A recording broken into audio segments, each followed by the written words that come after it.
खबर आप तक पहुंचाएंगे। इस्लामाबाद की मकामी अदालत ने साबिक वज़ीर आज़म इमरान खान के खिलाफ तोशाखाना फौजदारी केस काबिल समाअत करार देते हुए इमरान खान की दरखास्तें मुस्तरद कर दी हैं। इमरान खान के खिलाफ फौजदारी कार्रवाई केस में फर्द जुर्म 10 मई को आयद की जाएगी। तफसीलात क्या हैं, जानेंगे डॉन न्यूज़ के नुमाइंदे उमर बर्नी से। उमर बर्नी, बताइएगा तफसीलात। जी बिल्कुल, आज इस्लामाबाद की मकामी अदालत ने साबिक वज़ीर आज़म इमरान खान के खिलाफ इलेक्शन कमीशन की शिकायत पर तोशाखाना फौजदारी मुकदमे की समाअत की।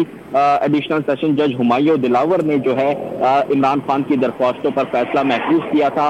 ये दो दरख्वास्तें थी जो इमरान खान की तरफ से दायर की गई थी। पहली दरख्वास्त केस के काबिल समाअत होने से मुतल्लिक थी, जबकि दूसरी जो दरख्वास्त थी वो अदालत का दायरा इख्तियार उसमें चैलेंज किया गया था। तो आज एक तवील समाअत हुई, सुबह से लेकर अब तक जो थे वो वकला की जानिब से दलाइल दिए गए। ख्वाजा हारिस इमरान खान की तरफ से पेश हुए। उन्होंने तोशाखाना फौजदारी कार्रवाई को नाकाबिल समाअत करार देने के हवाले से दलाइल दिए, जबकि दूसरी जानिब जो प्रोसिक्यूटर थे उनकी जानिब से भी दलाइल दिए गए और इलेक्शन कमीशन के वकील भी अदालत में मौजूद थे। उन्होंने केस के काबिल समाअत होने से मुतल्लिक दलाइल दिए।